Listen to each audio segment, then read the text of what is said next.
दोस्तों, बिहार में विधानसभा चुनाव है और इससे पहले जो बिहार के राजनीति सरगर्मी है उसको एक एक कर समझना ज़रूरी है।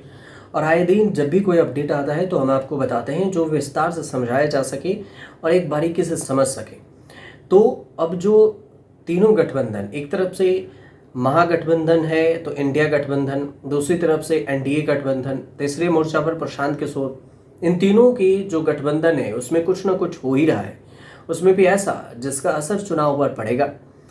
तो एक एक कर समझते हैं। सबसे पहले समझते हैं कि एनडीए के बीच में क्या चल रहा है। तो एनडीए के बीच की अगर बात करें तो नीतीश कुमार को अचानक से ही नीतीश कुमार के सुरक्षा में सेंध लगाने की सबसे बड़ी बात ये खबर सामने आई। ये आया 2 अक्टूबर को, जब लाल बहादुर शास्त्री को श्रद्धांजलि अर्पित करने के बाद नीतीश कुमार सड़क की तरफ जा रहे थे तो एक शख्स जैसे ही सीढ़ी से उतरी तो एक शख्स अचानक से एक पीला कागज लेकर उनके बिल्कुल पास पहुंच गया। सवाल खड़ा हुआ कि नीतीश कुमार की सुरक्षा इतनी कमज़ोर क्यों है कि इनके पास कोई भी शख्स अचानक से ही पहुंच जाता है। तो वहां पर पुलिस भी मौजूद थी, बावजूद इसके इनकी सुरक्षा में सेंध लगाने की बात होने लगी। दूसरी तरफ से ये भी है कि ये जदयू के अध्यक्ष हैं, उनका ये कहना है कि नीतीश कुमार बिहार के चाणक्य हैं। तो ऐसा नहीं हो सकता कि सीएम नीतीश कुमार के अलावा दूसरा बन सके। नीतीश कुमार बखूबी से जानते हैं। अचानक से जब नीतीश कुमार बीजेपी से जो उनके गठबंधन है उससे अलग जब वो जदयू ऑफिस में पहुंचे तो चर्चा होने लगी कि क्या कुछ नया बड़ा होने वाला है। हालांकि अभी सीट बंटवारे को लेकर भी चर्चा होनी है और एनडीए के अंदर सीट बंटवारे को लेकर चर्चा में बाकी है, हुआ नहीं है। जदयू चाहती है कि 100 से 102 या 1 के सीट पर चुनाव लड़े, जबकि चिराग पासवान अलग ही चाहते हैं कि उन्हें भी 40 से सीट से कम मंजूर नहीं है और बीजेपी को भी 100 सीटें चाहिए। तो फिर बाकी के गठबंधन दल क्या करेंगे? तो मामला पेच यहाँ पर फंसा हुआ है। ये है एनडीए की तरफ से। अब समझते हैं जेडीयू को हमने समझा, फिर अब प्रशांत किशोर की तरफ से समझते हैं। प्रशांत किशोर ने तो जेडीयू के ही जो जेडीयू पार्टी बीजेपी के अंदर ही सेंध लगा दिया है। क्यों? क्योंकि बीजेपी को एक बड़ा झटका दिया प्रशांत किशोर ने। और जो 4 बार के विधायक हैं जनार्दन यादव को अपनी पार्टी में मिलाया है जनसुराज ने, प्रशांत किशोर ने। 4 बार के विधायक जनार्दन यादव अब जनसुराज में शामिल हो गए हैं और वो भी ये दशहरा के मौके पर प्रशांत किशोर ने उन्हें एक अलग से जो झटका दिया बीजेपी को। और ये बीजेपी के लिए झटका हो सकते हैं क्योंकि 4 बार के विधायक रह चुके हैं तो कुछ ना कुछ तो नुकसान होगा ही। अररिया जिले के राजनीतिक पर लगातार ये प्रभाव पड़ेगा। जनार्दन यादव राजनीतिक जीवन में जेपी आंदोलन से जुड़े हुए हैं, छात्र राजनीति से उनकी सक्रियता रही है और अब ऐसा लगा कि उन्हें बीजेपी नज़रअंदाज कर रही है तो बीजेपी छोड़कर वो जनसुराज के साथ मिल गए हैं।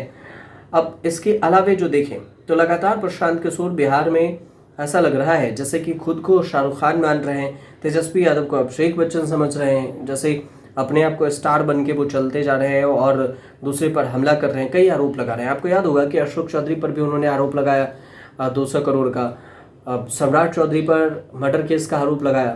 तो कई सारे आरोप हैं जो विधानसभा चुनाव से पहले वो लगा रहे हैं।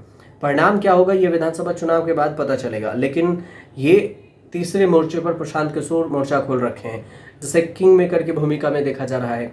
वहीं पर अब तीसरे मोर्चे की अगर बात करें जो दूसरे पर इंडिया गठबंधन की तरफ से, तो आरजेडी के तरह अंदर ही जो एक अनबन की लड़ाई शुरू हो गई है परिवार की।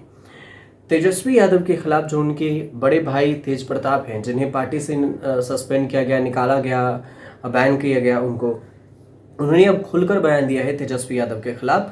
तेज प्रताप ने राम लक्ष्मण की नसीहत दे दी और कहा कि छोटे भाई हैं तो बड़े का सम्मान करें। ये सीधे तौर से तेजस्वी यादव का बयान है। दशहरा के मौके पर कहा कि छोटे भाई, तेज प्रताप ने यह भी कहा कि राम और लक्ष्मण का उदाहरण देकर कि छोटे भाई हैं तो मर्यादा का पालन करें और जयचंद के कहने से कुछ ना करें। आरएसएस और आई लव मोहम्मद पर भी उन्होंने बात की है। पत्रकारों से बातचीत करते हुए उन्होंने कहा कि बिहार विधानसभा चुनाव में तेजस्वी यादव को मर्यादा का ख्याल रखना चाहिए और ये भी कहा कि कौन राम है कौन लक्ष्मण है इसे समझना चाहिए। जयचंद उन्हें ये समझा रहा है और समझा रहा होगा कि उन्हें बुद्धि विवेक का इस्तेमाल करना चाहिए। तेजस्वी का आरोप ये है कि 2024 लोकसभा चुनाव में उनके उम्मीदवारों के खिलाफ अपना कैंडिडेट खड़ा कर दिया था। तो इसके जवाब में तेज प्रताप ने तेजस्वी को कहा कि उनको मर्यादा में रहना चाहिए और ज्ञान को समझना चाहिए। ये भी कहा उन्होंने जो आरएसएस पर निशाना कि महात्मा गांधी के साथ क्या हुआ था ये आरएसएस को याद रखना चाहिए और लोग जानते हैं, हम लोग तो गांधीवादी हैं।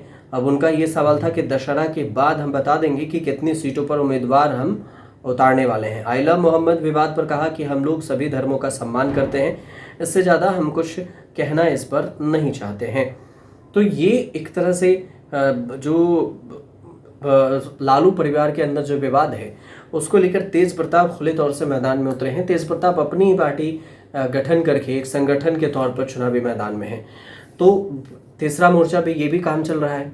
अब इसका असर कितना होगा इसके लिए थोड़ा इंतजार कीजिए। चुनाव आयोग की तारीखों का ऐलान होते ही खुलकर यहाँ पर बातें होंगी और जब वोटिंग होगा तो परिणाम आएंगे तो पता चल जाएगा कि क्या कुछ होने वाला है। अगर आपके पास कोई जानकारी हो, कोई राय हो तो आप हमें कमेंट जरूर कीजिएगा।